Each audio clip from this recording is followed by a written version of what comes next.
Hey, I've just been like having a look on Baldur's Gate, and when it comes to character creation, I know me personally, I go into a game and I'm like, oh, what's the best character to be? What's the best this to be? And obviously Baldur's Gate's quite in depth.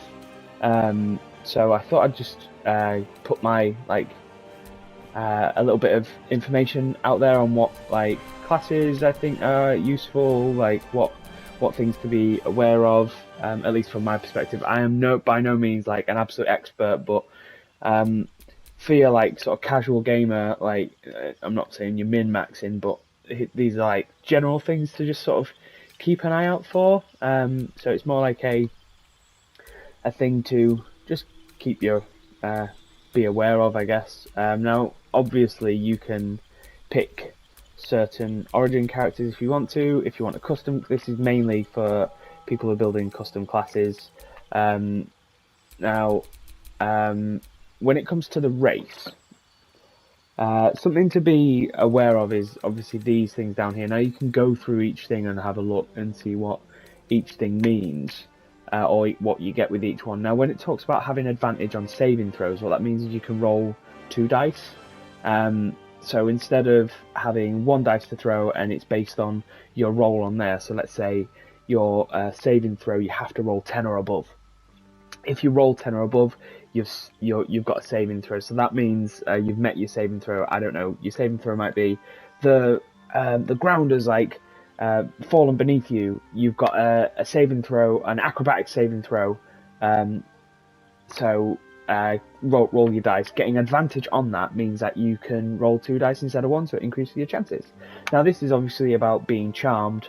And can't be put to sleep. So you get advantage on someone tries to put you to sleep, someone tries to charm you, then you can roll two dice instead of one. Pretty useful.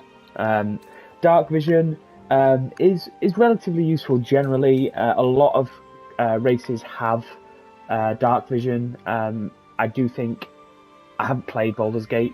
I am excited about it, but I've always found in my D&D campaigns that dark vision is quite useful.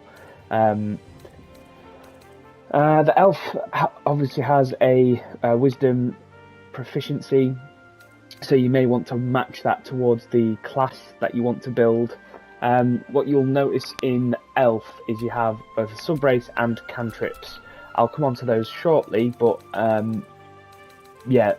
just be aware that some of the classes have cantrips, some of them, like the tiefling, do not.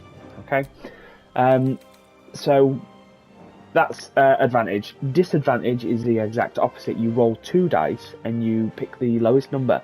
So roll two dice and I get 15 and I get a 7. Then I have to use 7. Advantage, I roll 15 and 19. I get to use 19.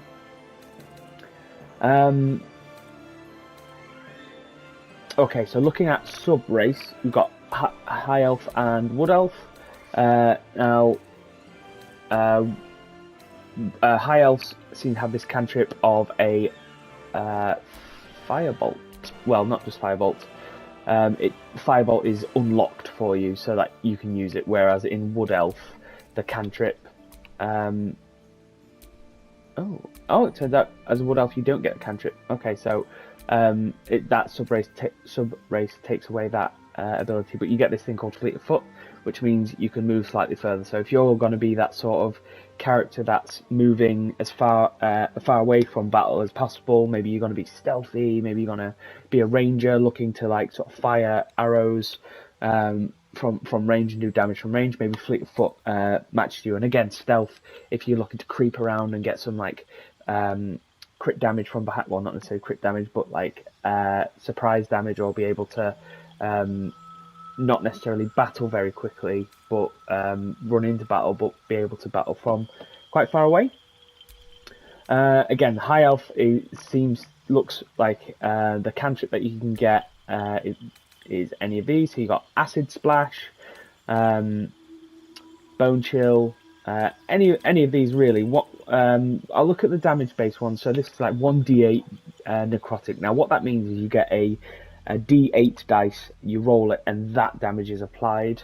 It says an undead target receives disadvantage on attack rolls. Now, if you remember what I said about attack roll or disadvantage, is if they go to attack you, and you've already got them on this, then they have they roll 2 dice and they get the lowest number. So their attack roll, you might have a base armor class, which is the number that somebody has to hit in order to attack you, to actually deal damage to you. So you have an attack roll and a damage roll. Now your attack roll will apply when they're trying to see, can I apply damage to them? So maybe your armor class, a lot of people might use the word AC. So armor class AC, so your AC might be 15, which means they hit you if they get 15 or above. That tends to be the case in D&D anyway. Might be different in Baldur's Gate, but based on my knowledge from D&D, I would assume it's the same in Baldur's Gate. So they're damage-based ones, so that's the amount of damage that you do, and that one applies disadvantage, so they attack you, they roll 2 dice and get the lowest one. Shocking Grasp. Now, okay, so they're all attack ones. I'm just going to have a look. Yeah, these ones. So, Blade Ward, taking half damage from certain things, so certain types of attacks will only apply, they'll apply half damage, quite useful. Friends gain advantage on charisma checks against non-hostile creatures.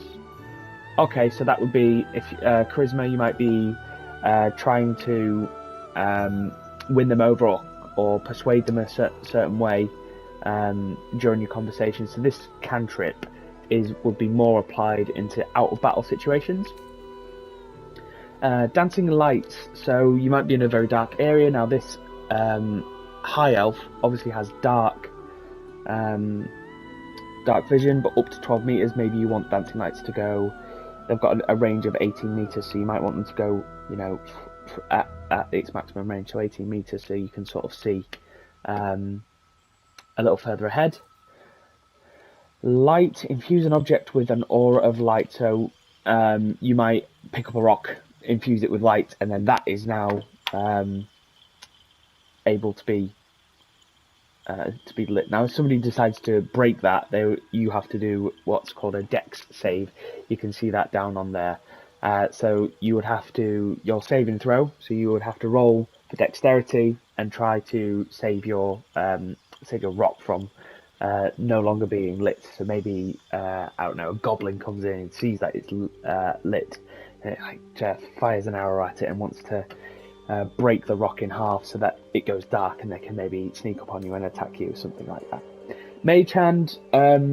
Now in D&D, this is very useful. Mage Hand is like, it's like you can grab or get things that are further away from you. So maybe there's a little fissure between you and the thing that you need to grab. You can just Mage Hand it and drag it over to you. Very, very useful. Good sort of mobility, not mobility, but utility cantrip to have. I probably should have said cantrips don't require you to use a spell slot. Now again, I'm throwing so many words at you, but you can only spend so many spells in D&D type things. With cantrips, you don't have to use a spell slot, so you can use this again and again and again and again. Sometimes they might have like again, the game might have limits on it, but generally in D&D, at least 5e, you don't have to do this. Minor Illusion, so this is good if you're going to be maybe a little bit slightly stealthy. Again, another good utility thing. You might be like, oh, there's 2 goblins there, I want to sneak up on one of them, get a good attack in, and I want to but there's something facing the other way, so you can Minor Illusion, get it to be like, oh, what was that? I thought I saw something, so it'll turn around, and then maybe you can get that attack in, something like that. True Strike, we talked about advantage. This just gives you advantage on your next attack roll, which you might find useful. I'll look at specific race sort of like perks as well. So resistant to fire damage, I'm going to take half damage. Fairly self-explanatory. Let's look at the sub-races. We've got quite a few. Okay, so we've got Asmodeus. They can produce flame. Again, this is a cantrip, so you can produce a flame. Produce flame does a set amount of damage when it's thrown can be thrown at an enemy. And again, remember, you can use this as a cantrip, so it can be used often. Mage Hand, we've talked about, and Thaumaturgy, gain advantage on intimidation and performance checks. Maybe you want to be like an aggressive sort of somebody who will intimidate their enemies, or will be able to, I guess, intimidate or perform. So maybe you're able to.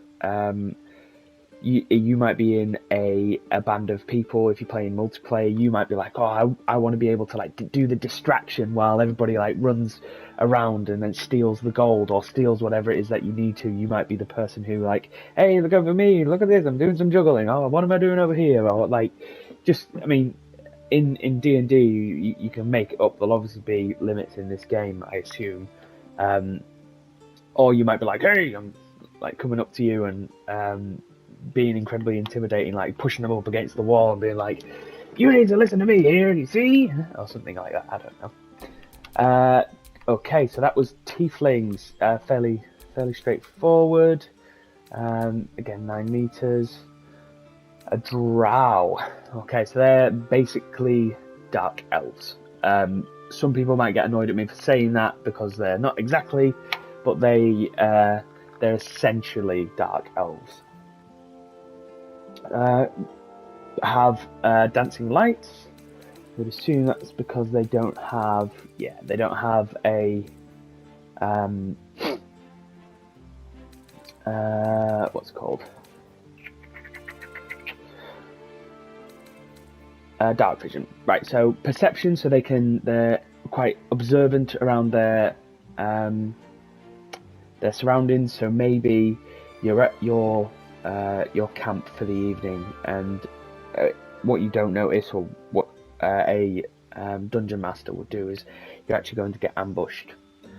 Now, perception allows you to take stock of your surroundings. So, actually, before you got ambushed on, you saw something in the darkness just slightly further ahead, which got you prepared so that you didn't get ambushed on.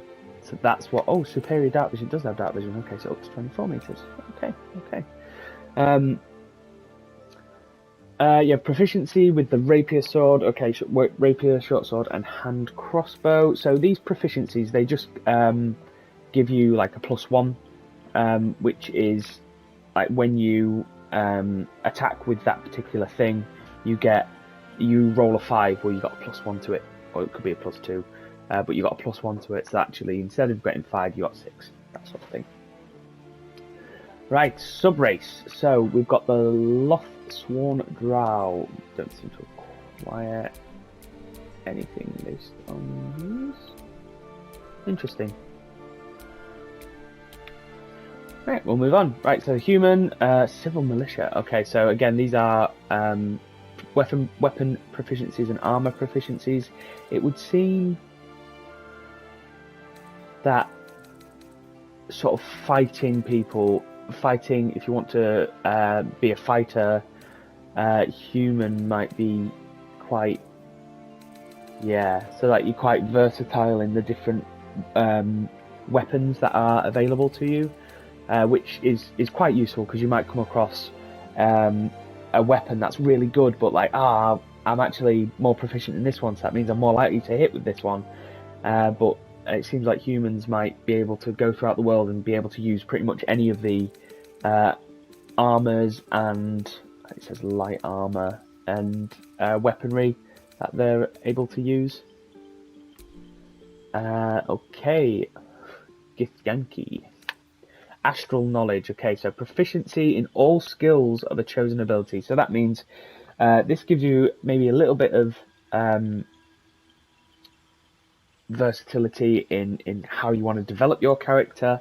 You might choose to be a warlock, you might choose to be a fighter, you might choose to be something else, and you can give yourself proficiency on that particular ability. So you can sort of tweak your character.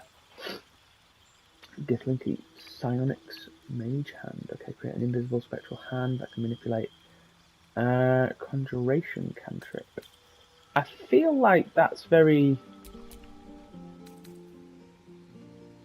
similar to normal mage hand. Let's just have a quick look on subrace. Where did I see mage hand before? Where was it? Was it in cantrips? Here we go. Mage hand, 18 meters permanent. I'm not 100% sure what the difference between those two. Oh, invisible. Okay. Yeah, I just want to double check that that's invisible. Create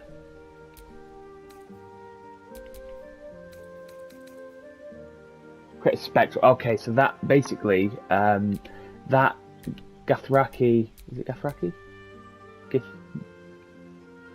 Githyanki. Sorry, Githyanki. It actually allows you to have an invisible hand, so you could do something behind the back of somebody you're talking to at the time, and maybe grab something that you're trying to get from them without them even being able to see. So that sounds pretty. That's pretty cool actually. If you're going to be that sort of like stealthy, non-aggressive, attacky, or again if you're doing it in a group with a group of friends, you could be like, oh, this is what you be talking to him. I'll try and grab it from behind. Martial Prodigy, a lifetime of relentless training, give you armor. Okay, so these are all proficiencies. Now, yeah, I don't need to go through those. We've already gone through them. The Dwarf. Proficiencies, Dark Vision, up to 12 meters, normal Dwarf Resilience, advantages on certain things like poison, resistance to poison damage, battle axes and warhammers, very sort of normal stuff. Yeah, there's no sub-races on there. So let's have a look at our sub-races. A gold dwarf, dwarven toughness. Okay, so you got an extra hit point. Again, like, these matter. Like, single hit points can be the difference.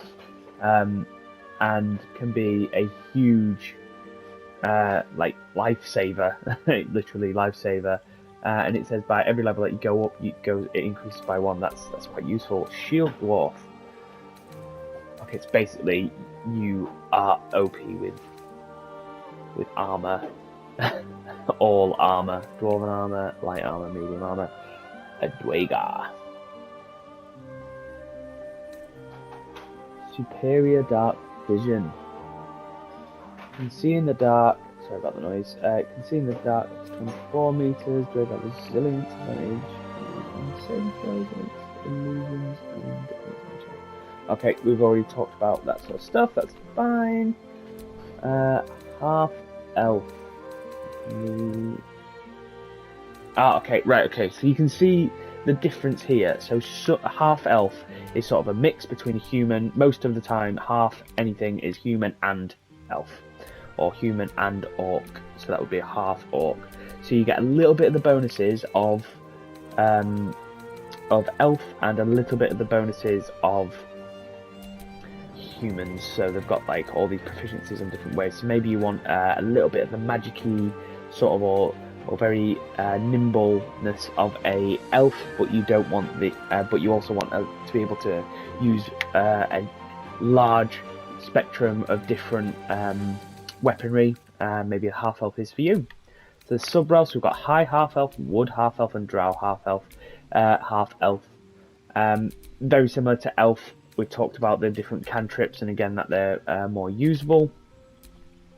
Halflings, lucky and brave. Now, every time I've ever played D&D as a halfling, I've always been a very sort of like tricky trickster, rogue sort of kind of person. And this like lucky. When you roll for a 1 on an attack roll, ability check, or a saving throw, you can re-roll the die. Lucky is so good. So if you roll a natural 1, you're never going to get a natural 1. And brave, advantage on against being frightened, which might happen a lot in this, I don't know. Subrace, lightfoot, so naturally stealthy. Okay, that's good if you want to creep around things. Strong heart, advantage on saving throws against poison. Okay, so basically resistance to poison. A gnome. Gnome cunning. Again, advantage. Sub races, artificers law, proficiency bonus on history checks. The rock gnome. Speak with animals. Very cool. You're just able to talk to animals. So the difference between this is a spell, so you would have to use a spell slot. So you see where it says until long rest. So to rest, you have a long rest. I believe I want to say is 8 hours. So you have to rest 8 hours. It might be in the game that you actually go, oh, I'm going to do a long rest here, or I'm going to do a short rest here, and then your spell slots come back so you can reuse them. That's a frost gnome, so speak with animals, so you're able to just comprehend and communicate with beasts. Maybe you're hunting something in the woods, you're trying to find a set of goblins that have run off with your armor, and you go, dear, can you please tell me where those gnomes went? Maybe they'll tell you where they went, maybe they won't. Superior damage, stone, camouflage, advantage on stealth checks. Okay, that's useful. Dragonborn.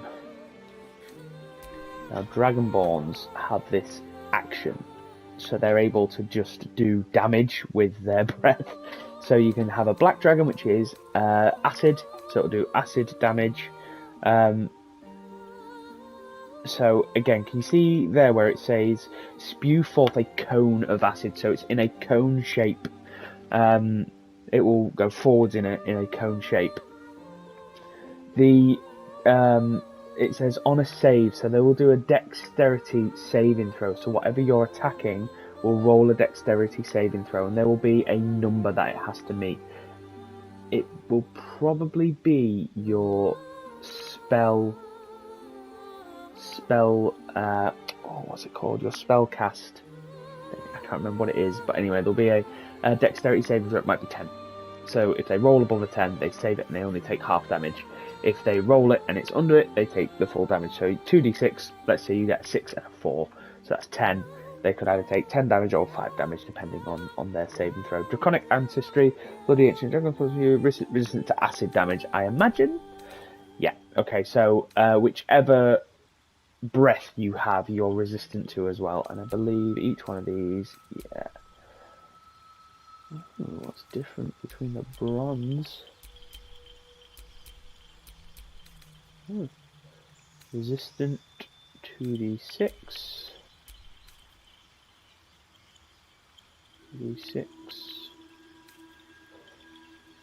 also a cone. Is it also a cone? 5 meters. Doesn't look like there's much difference between the two. Might just be colours. Let's see. Copper dragon. Like this might literally be aesthetic by sounds of things, or by the looks of things. Fire poison. Fire breath.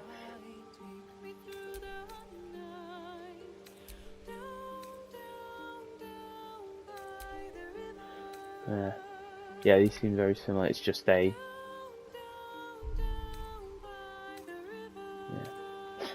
I feel like maybe they are only that their breath is just a different type of dragon. Okay, half up intimidation, so they're able to threaten, scare things. They've just got an increase on their intimidation. So if you roll for intimidation and you get 14, you've got 15, that sort of thing. Dark vision, relentless endurance, very, very useful. So instead of coming down, you get to 0 hit points, you actually go to 1 hit point. That's very useful. It can give you like that little bit of, okay, I've just been downed, I need to get the hell out of here. Savage attacks. If you crit hit with a melee weapon, you do an extra deal an extra dice worth of damage. That is very, very useful. So if you get a crit, now crits already do double damage. So I hit them with my my knife, let's say my dagger, and I get I get 20, so I get to crit them. So that means I do 6 damage, but it's actually 12 damage. But not only that, I get to hit them again with another d6, and so I could potentially have like 18 damage there just from critting them. It is very good savage attacks. Right, classes. We will start ourselves at the beginning, the Barbarian. Well, will we start there? Yeah, so the Barbarian, they're able to use Rage. Now, Rage, when you are raging, you just deal extra damage. This class is very much dictated towards being in the fray. You are gonna be using a weapon. You are gonna be hitting that person or thing, whatever it is you are attacking. You are the person that is going in there. Unarmored defense. So, not wearing any armor, very sort of barbarian-esque. You add your Constitution modifier to your armor class, so your Constitution modifier might be +2. So your armor class might be 14. So you add your Constitution modifier to that. So instead of 14, it's now 16. Your armor might only add +1, so it's worth thinking about that.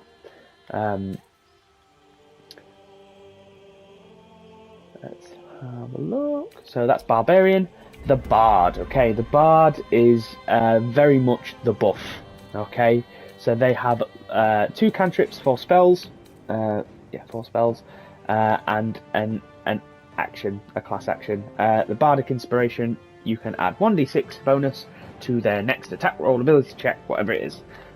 So that you inspire an ally, so that person can then, I don't know, let's say they need to get 18 to hit, and you've got an enemy who is on their last legs. They are very bloodied. That's often used. Very bloodied means below, I wouldn't say below 10% HP.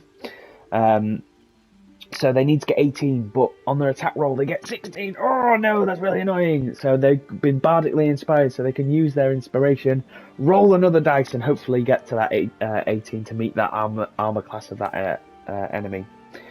Right, make yourself or a target immune to being frightened. So you might have an enemy, a boss enemy, a mini boss that is frightening things left, right, and centre all the time. Using heroism, quite useful. Again, these spells, we might actually go and have a look in on the spells rather than just, we'll look at the class actions and then we'll go into the cantrips just now. So, Vicious Mockery, insults a creature. It is quite fun if you actually play D&D, like using this is quite funny in groups of like you get to insult this creature and you physically do insult it, and then it has a disadvantage on its next roll, and also you can deal 1d4 of psychic damage. Blade Ward, you take half the damage. I believe I've mentioned that before. Mage Hand, Spectral Hand. True Strike we've gone through. Friends we've gone through. Dancing Lights, Light, and Minor Illusion we've gone through. So back onto the spells. So let's have a look. Animal Friendship, so basically convince beast not to attack you. It might be a wolf, might be a pack of wolves, so that one's no longer going to attack me. Okay, so it has to there's obviously conditions that need to be met, so it has to have intelligence of 3 or less.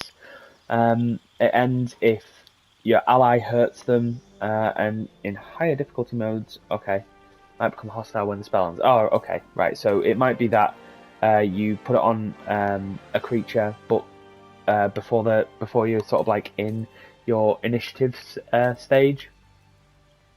Bane, up to 3 creatures receive a -1d4 penalty. So when they, so you might have a pack of wolves, for example, to stick with the wolves. They, there's 3 of them, and they are going to attack you, but actually they've got a -1d4. So they roll 15 and they roll 3 on their d4. So actually it's 15 -3 goes to 12. Quite useful in in like sort of attacking situations. Charm Person, I think I've already spoken about Charm Person. That's just being able to give a humanoid, it can no longer attack you, and you gain advantage. So you can roll 2 dice on charisma checks in a dialogue. So you might charm the person that you're trying to get a particular weapon off. maybe you're trying to get it a little bit cheaper. So it's kind of used outside of combat. This one, Cure Wounds, can be used in combat, out of combat. You deal 1d8 plus 3 healing to any creature that you can touch. Maybe you've got somebody on the ground. They're like, "Oh, I would help you, but I'm not feeling great. I would give you all the riches if I was just feeling a little bit better." I'll Cure Wounds, and then you use that. Disguise Self, good little utility illusion spell. You can change aspects of your appearance, so maybe they're like, "Hey, I know who you are," but then you come back later, you disguise yourself, they don't know who you are. Dissonant Whispers, this can frighten somebody. It also does 3d6 of damage. That is very, very good. So that's minimum 3 damage, maximum 18. Imagine if you got a crit on that. Right, Fairy Fire just gives you advantage, is that right? Light turn, all targets within the light turn visible and attack rolls against it. Yeah, so advantage on their on any enemy with Fairy Fire on them. That's useful, especially like bosses, that's quite useful. Feather Fall, you and nearby allies gain immunity to falling damage. Okay, that's again, might be used outside of combat, might be used inside of combat. Maybe you've got a huge enemy that's like slamming down their like tentacle arm and it breaks the ground beneath you, so you've got Feather Fall falling so that you don't take any damage. Healing Word, so it's just another Cure Wounds. Obviously, you have to be able to touch them. Versus a Healing Word. Can you see how that's 1d4 plus 3, and this is 1d8 plus 3? So being able to touch them up to 11, and this one's up to 7. So that would be a choice. Do I want it to be able to where I see them, or is it I don't need to be able to touch them? Heroism we've spoken about. Long Strider, so increases your movement. Again, I won't be able to dip out very quickly. Sleep puts creature to sleep. Select targets up to. Oh, okay. So, okay. So this applies to more than one creature, but it's a hit point maximum. So you might have 7 creatures all there, all of which have 4 HP. 4 HP. So then you'd be able to get all of them. Is that right? No. Okay, you won't be able to. 3 of them. They could all have 6 HP, so 4 of them with 6 HP, and you could put all of them to sleep, which could be quite useful. Speak with Animals, we've spoken about in another class, I think, as a cantrip. Maybe not, can't remember. Tasha's Hideous Laughter. So you leave a creature prone with laughter without the ability to get up, so they can't stand up. How sucky for them. Looks like it lasts up to 10 turns. The creature must have an intelligence of 5 or more. They can try and shake off the effect every time they take damage, but you might want to just leave them on the floor with laughter and get out of dodge. Thunderwave, love this. Release a wave of thunderous force that pushes away all creatures and objects. Very cool. This is like a very good attack for a bard. That is Thunderwave. Every bard I've ever played as has always had Thunderwave in there. Right, this is aesthetics. Basically, it's the thing that you carry, which is your sort of like attunement on how you do your spells. Right, the Cleric. This is very much again a buff person, but in a different way. I would say this is more of like a utility. You're able to buff them on like them taking damage or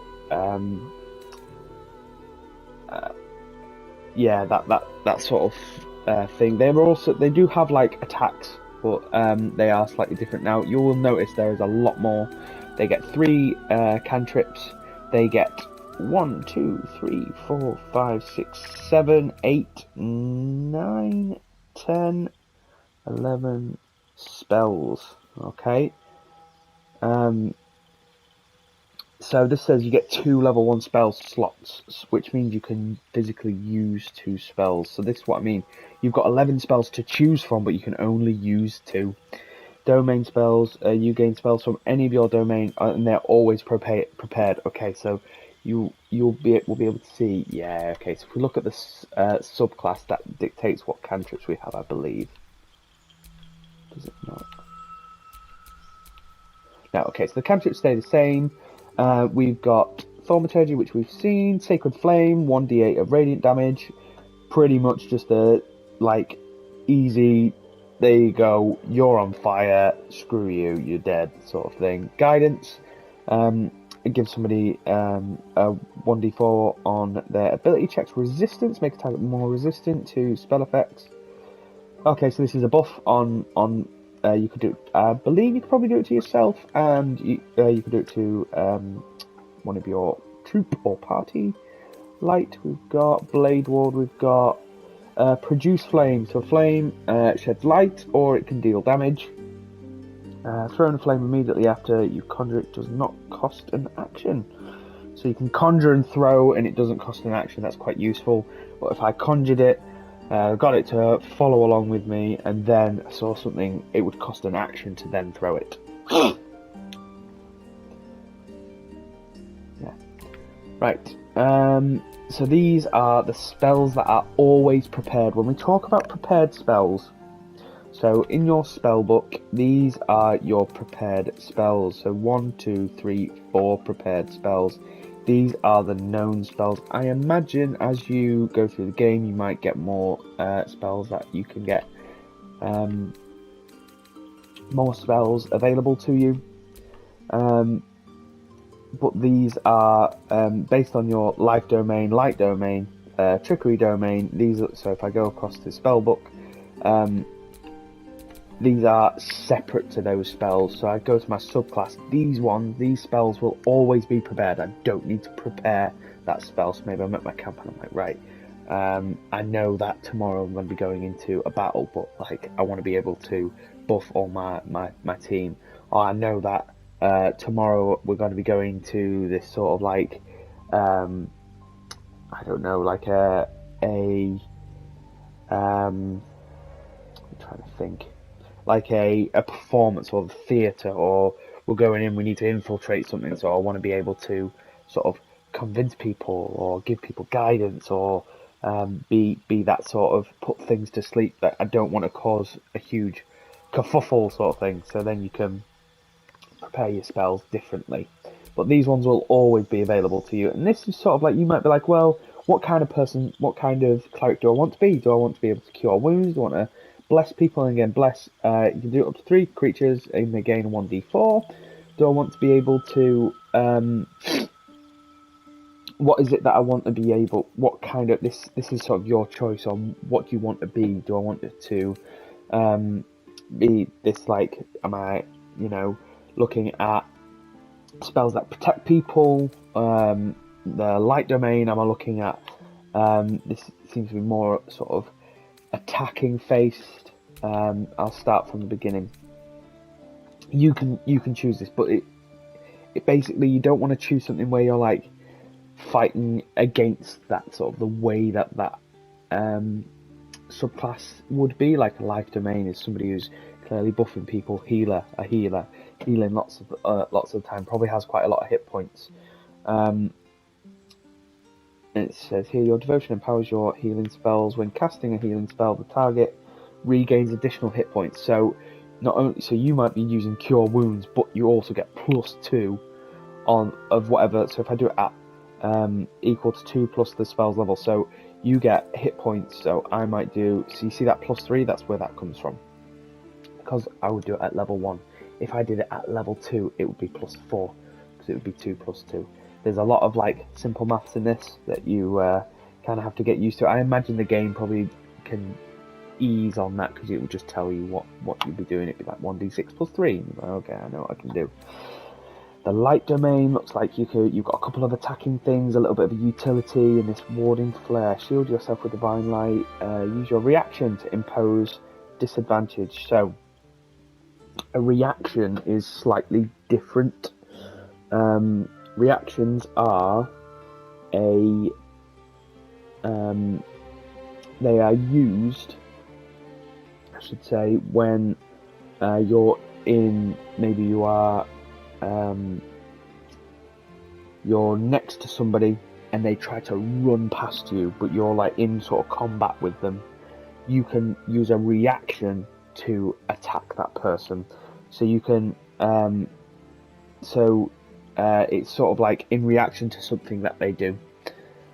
That's reactions. They can be quite useful. I often forget about reactions, but that tends to be when I'm playing the game. It might actually highlight, oh, you've got a reaction here. What would you like to do in the game, rather than in D&D? Blessing of the Trickster. Grant another creature advantage on stealth checks. Useful if you're you both need to sort of sneak by, or three of you need to sneak by. You can give another person who maybe isn't as sneaky. Maybe you've got this hulking sort of fighter or paladin that's got no chance of hiding. Charm person we've spoken about. Knowledge command. Okay, so you can command the creature to flee, move closer, freeze. And they have a wisdom saving throw on that. So if you tell an archer to jump off that clock tower, they would have to do like a wisdom saving throw, and then they'd just jump off if they failed on that saving throw. Nature. This is very much about being able to speak to animals and communicate with the things around you. So it's got this thing called Shalag. So your staff or club becomes magical. It deals 4 to 11 bludgeoning damage and using your spellcasting ability for attack rolls. Cool. You can learn a druid's cantrip. Druids are useful. But it looks like, yeah, so poison spray, produce flame. Right, okay, so that's Shalag. Thorn Whip, that's useful, pulls them closer to you and also deals damage to them. You might not want them to come closer to you, then don't use Thorn Whip. Okay. Tempest, Thunderwave we've seen. Fog, Cloud, so blind people, so you might want to blind them, get the hell out of dodge. Strike back at an attacking creature, potentially dealing 2 to 16 lightning damage. On a failed saving throw, you deal half of a 216 thunder damage roll. Oh, okay, so that's more like being able to attack something that attacks you. That's quite cool. And War, Divine Favor. Okay, weapon deals an additional damage. Protecting a creature from attacks, increasing armor class by 2. When you make an unarmed weapon fight, you can spend a War Priest charge to make an additional attack as a bonus action. Cool. So that's like I can do my bonus action. I'm also going to attack again. Attack once, and I'm going to use my bonus action to attack again. When it comes to, I'm going to come on to. I think I'm going to come on to like the different things you can do in a second when it comes to like attacking. Deity, I don't think has. This is just lore. I'm not going to go over each one, but they are just, lore. Spellbook, so these are your prepared spells. Let's see, have we protection from evil and good? Okay, so protect an ally against the attacks of powerful aberrations, celestials, elementals, fae, and fiends. So, target can't be charmed, frightened, or possessed by them. And when these creatures attack it, they have disadvantage. Oh, nice. Sanctuary, you or an ally cannot be targeted until you... Oh, nice. So basically you can't be attacked. But you could take an area of an effect.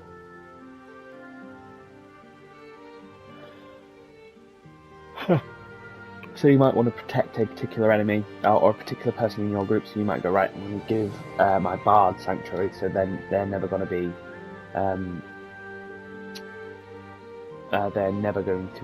attacked, because all they're going to be doing is buffs. It's like quite useful there. Bane, okay. I think I've spoken about Bane. Command we've spoken about. Bless we've spoken about. Cure wounds. create or destroy water, call forth rain, or destroy a water-based surface. So, trying to think if there was a water-based surface. I imagine there's probably a use case for this in the game. It might be that something is stuck underwater and it's like magically enchanted so that you can't put your hand in the water, but you could use destroy water here and it gets rid of the water, so then you can get the item that's underneath. Something like that. Inflict wounds. Looks like a damage, so 3d10. That is amazing. 3d10 as a spell, that is very good. Inflict wounds. Guiding bolt. The next attack roll against this target has advantage. So you roll this, hit them, deal between 4 and 24 damage, and then on your next one you actually get advantage to maybe hit them again. Right. That is the cleric. Very lots there that you can sort of change about there. You can be very different types of clerics. Druids. Okay, so druids, again, there's lots going on here. See if there's anything in particular. So we're going to go straight into the cantrips for druids, because they have a hell of a lot of cantrips and spells.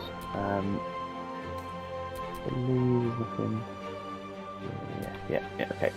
I think I've spoken about pretty much all of these from the previous one, so I'll just go straight into like ice knife, damage. So there's a couple things there.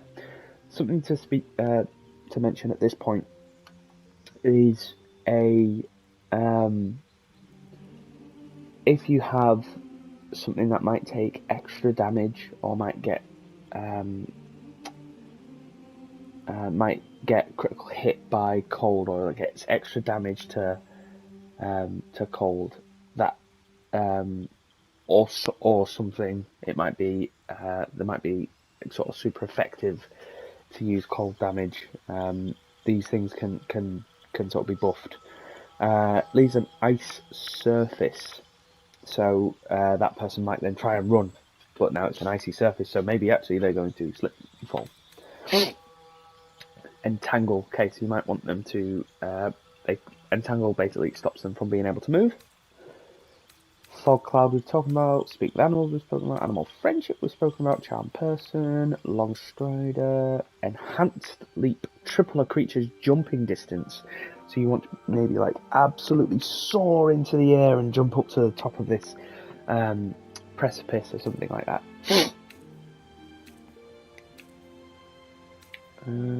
Good berry. Okay, so this is healing. So conjure 4 magical berries into your or companion's inventory.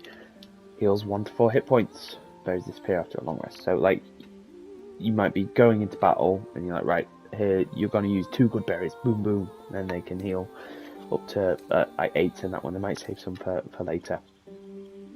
Right, that was fairly quick on druid. Fighter, they've got this thing called Second Wind. Draw on your stamina to heal yourself. That looks pretty good. 1d10 plus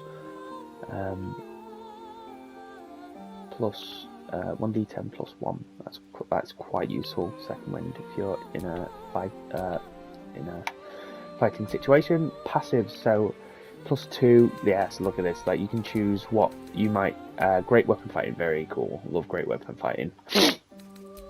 Also like 2 weapon fighting, so I can use like 2 axes. That's quite useful.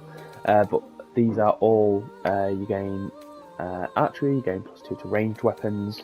Dueling, when you're wielding a melee weapon and it's not two-handed or versatile in one hand and no weapon in the other, you deal an extra 2 damage. Okay, so it looks like there's a slight little buff on depending on what you have. When you roll a 1 or a 2, you re-roll it once. Okay, so I might have a 2-handed weapon, and I go to smash that down on my enemy, but I roll a 1, I get to re-roll it again. I roll a 2, it's really good.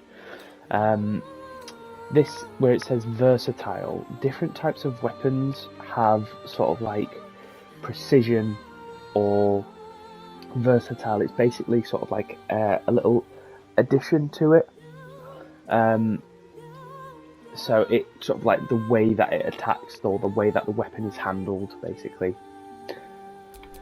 Right, we are on to Monk. We've got a fair few to get through. This is going to be a long video. I apologise. I'll try and put little chapters of the video, so if you want to skip ahead, you can do.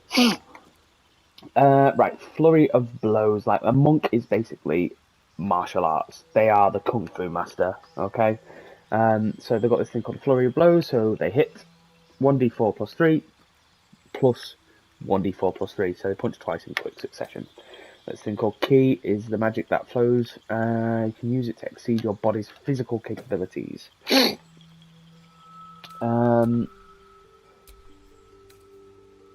Dexterous attacks.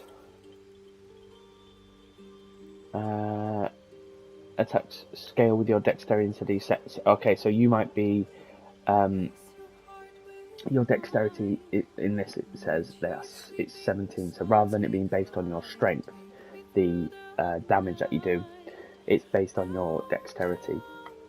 Martial arts deft monk weapons unarmed attacks deal 1 to 4 unless their normal damage is higher. Okay, so it's just buffing the amount of damage that you do with an unarmed strike. Yeah, not too much to that in terms of lots to talk through, but some good kung fu stuff. The paladin, the paladin. So they've got this lay on hands. So they've got 4 healing. Okay, use the best. Heal a creature. Okay, I assume it just does 4. Now, as far as I'm aware, in D&D, this is, you have like a pool. Resource use the cat hands. Looks like there's something to that, but it does 4. It heals you for 4, I would assume. In this, in D&D, you have like a pool of sort of 10 or 15 hit points that you can heal anybody with, but you just have to touch them. It also cures them of disease and poisons. Divine Sense, you get advantage on attack rolls against celestials, fiends, and undead. Channel your oath charge. So you get these things called an oath, which you can use to sort of like help you with a potential action, like certain types of action. Now these are your oaths. So your oath of the ancient tenants. So kindle the light through the acts of kindness and kindle the light, hope, shelter the light where love blooms, preserve your own light, delight in the culture, small heart, healing radiance. Okay, so you heal yourself and nearby allies for 5 points. So you have to use your channel oath charge in order to do that healing radiance. Yeah, okay. Holy rebuke. So you use your channel oath charge, and that does plus 1 to 4 damage, dependent on what it is that you're doing, basically. So vengeful aura that deals 1 to 4 damage. Anyone who hits them with a melee attack. So anybody that hits you with a melee attack, you actually deal a set amount of damage to them. Oath of Inquisitor's Might. You or an ally's weapon deal 2 additional radiant damage and can daze an enemy. Daze. I guess you understand the idea of daze. Okay, we've got Ranger up next. Ranger is got a few passive things. They've got a familiar that comes along with them, which is quite cool. Summon a familiar, a fey spirit that takes an animal form of your choosing. So I might want a cat or a bear or something like that. Let's have a look. You've got a true strike advantage on your next attack roll. That's cool. You've got the proficiencies, your passives. So you can choose a passive. Bounty Hunter, proficiency on investigation. Creatures you hit with ensnaring strike have disadvantage. Again, these are basically little proficiencies.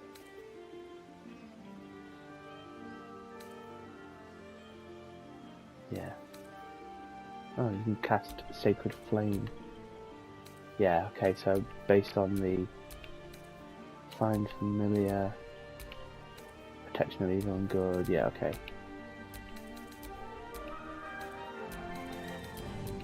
Yeah, Sacred Flame. Cool. Right. Passives. Okay, Beast Tamer, so you can use Find Familiar without actually using your spell slot, so it works a little bit like a cantrip. Urban Tracker, an expert, gain more proficiencies in certain things, resistance to certain damage. Cool. Right, now we have got a few more to go through. Yeah, I've got a few more to go through. So we've got Rogue, Sorcerer, Warlock, and Wizard. We'll be picking those up and just take a quick break. I'll be right back. Okay, so we're back with the Rogue. Yeah, the Rogue. Now, Rogues are the sneaky sort of do the damage, like stick them in the side, kill them while they're sleeping, that sort of thing. They've got this sneak attack, so deal extra damage to a foe that you have advantage against. So maybe you. It says also works if you have an ally within 1.5 meters of the target and you don't have disadvantage. So you might. This is actually called flanking. I feel like they've simplified it in this. Now, what you actually do here is you, if you have advantage against, maybe you have Fairy Fire. They have Fairy Fire on them, so you have advantage against them. You get this sneak attack, so that means you get whatever you're doing, you get plus 1d6 of slashing damage. But also, if you're fighting an enemy and you're there with your party, you could be like shanking him in the side while your party members hitting them as well. Quite useful. That is the Rogue. Right, the Sorcerer, very much the spellcaster. It's like they've got 2 level 1 slots. Let's have a look at their cantrips.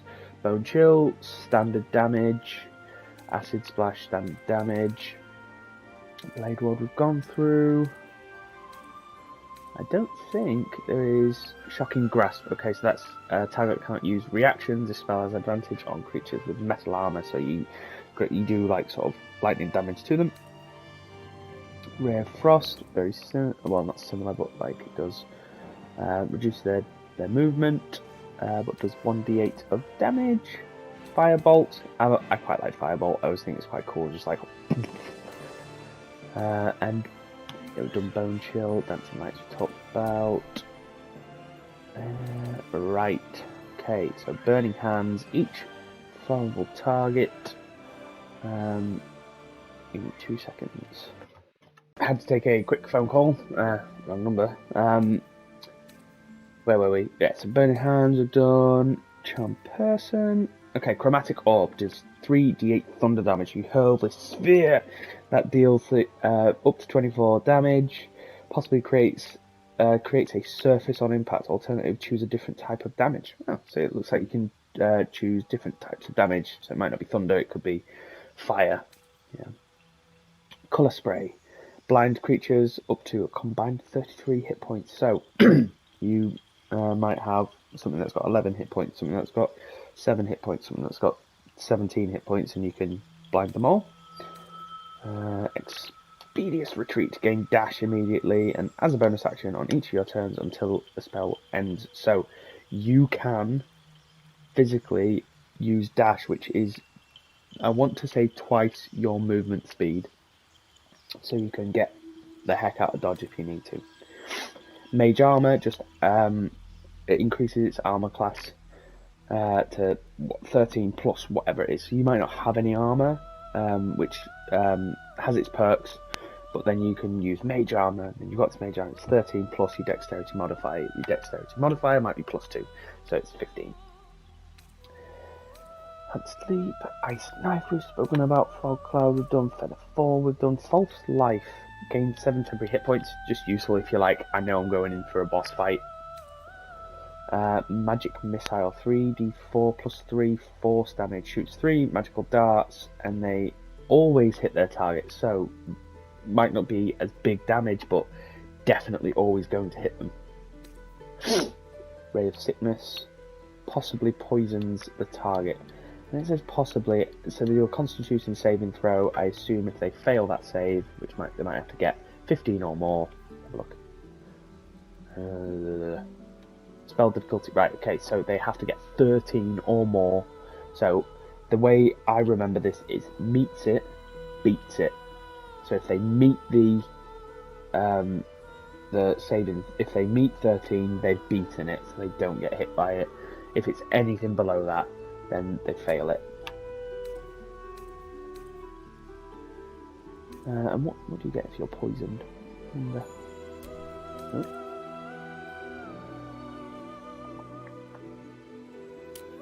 Let me say,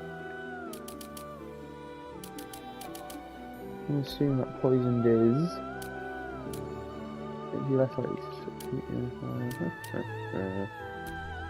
poison. Wow, this is cool. Poisoned condition suffers disadvantage on attack rolls. Okay, there we go. That's so in depth. That's so cool. Right, shield. When you're about to be hit by an enemy, increase your armor class by 5. Wow, that's good. So you take no damage from magic missiles. So you might be against the sorcerers, like firing magic missiles at you. Look at you, don't take any damage. But it also increases your armor class by 5. So if they fire a firebolt at you, but actually didn't meet my armor class, sorry mate, so it zips past you. Sleep, Thunderwave, and Witch Bolt. We haven't looked at Witch Bolt. Link yourself to a target with the Bolt of Lightning. Deal an additional 1 to 12 damage each turn by activating it. So it looks like that's concentration. So cast needs to focus on maintaining. They can only cast 1 concentration spell at a time. Yeah, so it's an action. So it's used as an action each turn. Right, Tides of Chaos. Advantage on your wild magic. Draconic Bloodline. We've talked about that one. After you cast a level 1 spell or higher, you can fly as a bonus action, so you might fire something and fly up in the air. And nobody can do like what's called an opportunity attack. So that's if you break away and you let's see, automatic attack against an enemy moving out of reach. So if I start to move away, right? Warlocks. So warlocks, excuse me. Warlocks have. I love being a warlock. They have Eldritch Blast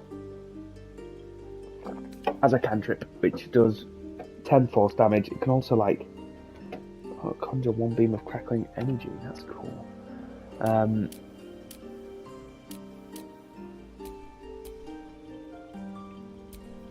And it just does straight damage, 10 damage.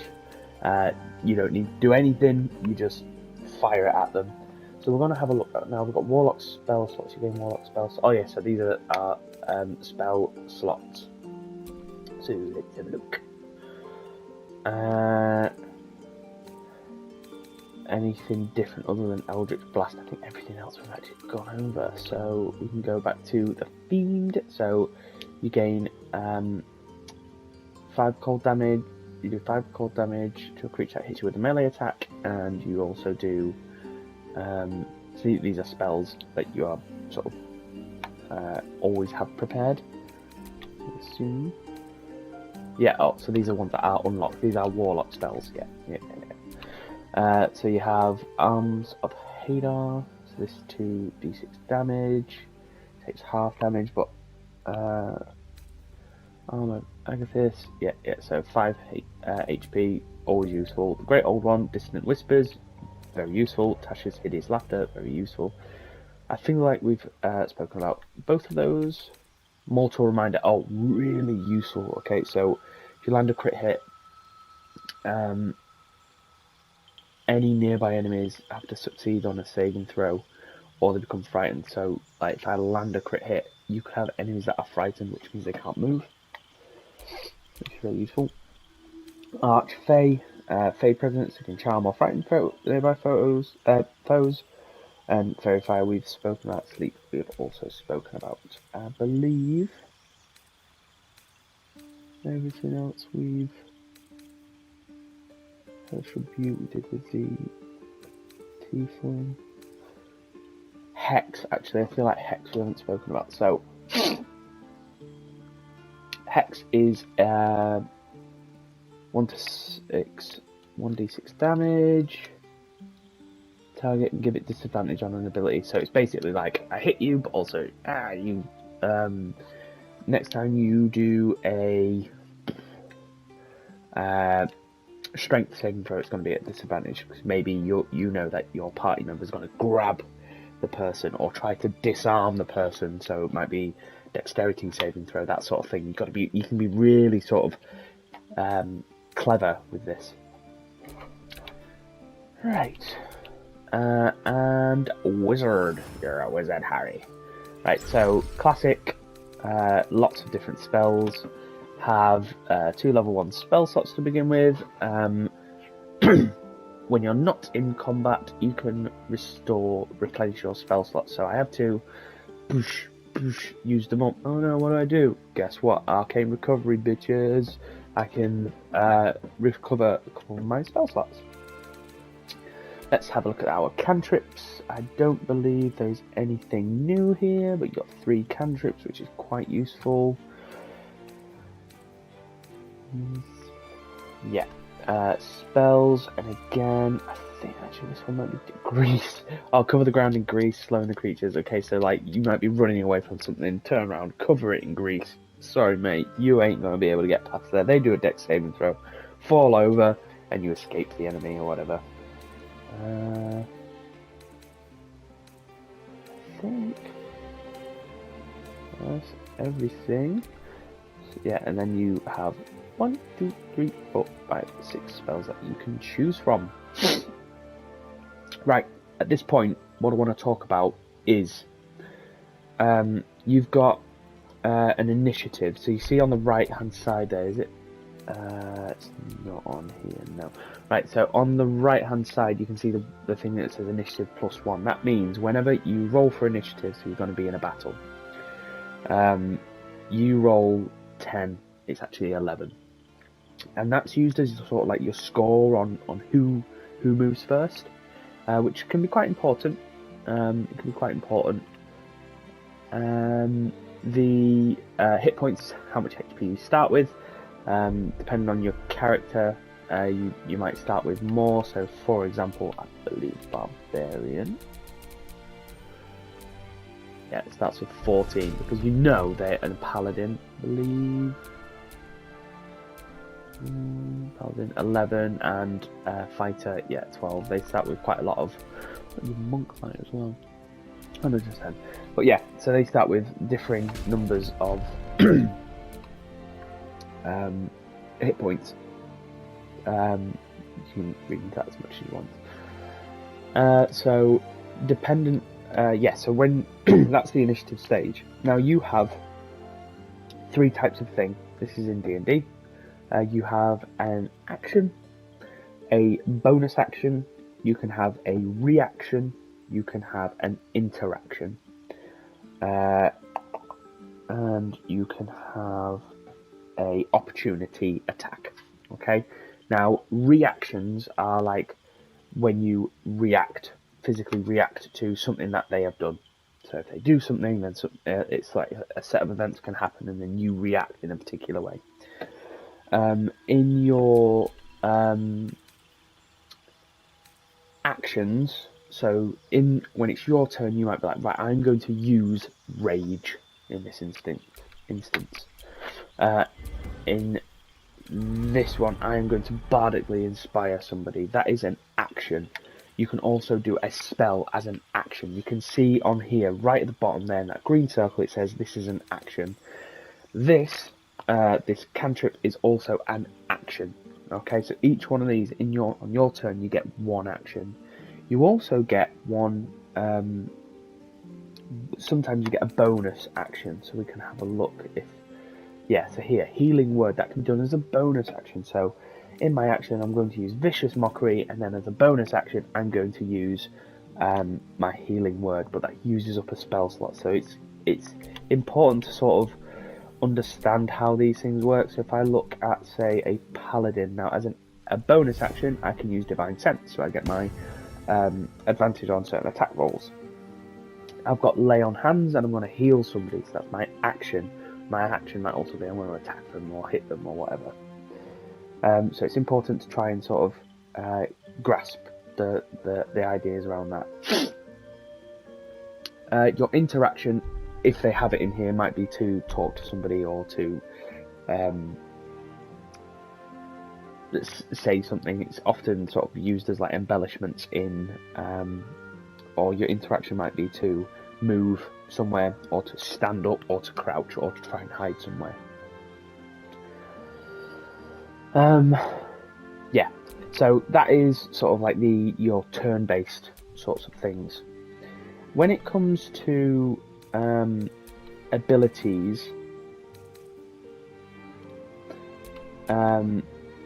it's very much determined on your class. It is certainly worth thinking about what your abilities are going to be like, sort of fixed with. So, for example, let's have a look at a warlock. Okay, now a warlock, the best sort of abilities are Constitution, because it gives you it affects like sort of your maximum hit points that you can get, and also like Constitution sort of saves, but this also the Charisma, because that sort of like improves your sort of it even says there, look, your spellcasting for bards, so it gives you a +3, +5 to saving throws, +3 from Charisma, +2 for proficiency. So my Charisma gives me a +3 on certain saving throws. It's definitely worth considering what types of character it would benefit. So in a warlock, don't need a lot of strength. Okay, don't need a lot of strength. In the way that I'm going to build this one, because they're going to be firing Eldritch Blast left, right, and centre, and that doesn't really need strength. That needs, if it's Charisma, it needs Charisma. So it's worth just looking at your character before just putting it into, well, I want to be dead strong, or I want to be dead dexterous. You want to be paying attention to what you're going to put them in. Now, it does look like there's like a using recommended settings, and I assume that will be dictated towards the that type of character, because yeah, like say for a warlock, your recommended sort of statistics should be like as a warlock you might be going, yeah, I'm definitely going for Eldritch Blast. So I want to have lots of Charisma, as it's their sort of like main stat. Or if you're a fighter, you want Strength to be your main stat. If you're a rogue, you might want Dexterity to be your main stat, because you're going to be sort of like using daggers, that sort of thing, like things that require that sort of finesse. So again, definitely worth thinking about what your best, or that particular class's best abilities are. If you want a video that goes a little bit more in depth on abilities and skills, please by all means let me know. I don't want to spend too much time on this, but I can spend a lot more if you want me to. I'm trying to go into it, give you a little bit of a flavour, but not too much. Skills, now some of these are proficiencies, so you get to excuse me, choose proficiencies. So this is more about the way you want to go about the world. So if I want to be able to steal stuff from people, maybe I want sleight of hand to be there. So it looks like I can add proficiency here. I can get 3 out of 4 different proficiencies, and I have certain ones that I can choose from. If I want to be able to deceive people, if I want to be able to perceive the world around me, insight is like, I'm reading that person, they've said this to me, it's true, I want to do an insight check on that person. Like, you roll insight, and then you go, I don't believe you, sort of thing. Or if you get a high roll, you go, I don't believe you, and then they kind of divulge a little bit more information. It can really sort of develop the story in a very different way, and this is why I'm so excited about this Baldur's Gate, is because you play this campaign once 7 times and you probably get very different outcomes. So that's skill proficiencies. They give you like an extra additive to your roll. Skill expertise, so you can be no, it depends. Again, this depends on how many you get. Depends on the class and the race that you are. So acrobatics, I've got +5 to, because I'm a rogue here, a half-orc rogue. Acrobatics, I might go, I'm going to be another +2 on there, or I'm going to be a +2 on that one, or +2 on stealth, because it's the way I want to be. I want to be able to jump up high places. I want to be able to get into places without being seen, get in and out without anybody hearing me, that sort of thing. I want to be able to stealth, so I want to be able to get into an area, and I want to be able to investigate things very quickly and solve stuff and find things. Or I want to be able to get behind somebody and quickly pickpocket them in tight areas, that sort of thing. So skill expertise is, again, more about how you want to go about the world, as it were, if that's the way you want to do it.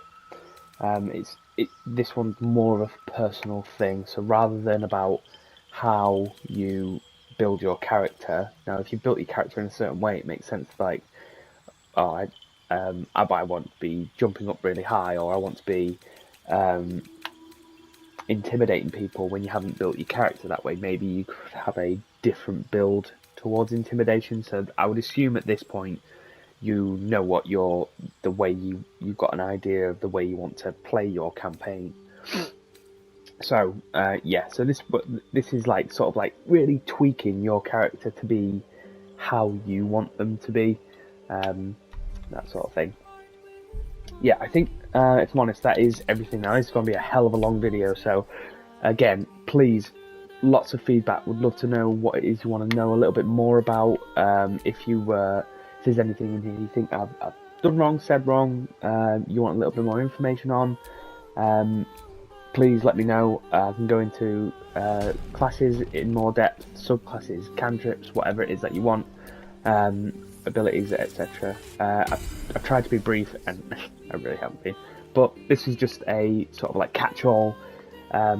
Watch this video, learn a little bit about before you jump into the game. I feel like I would certainly find that useful. So whatever you want, guys, I'm happy to listen.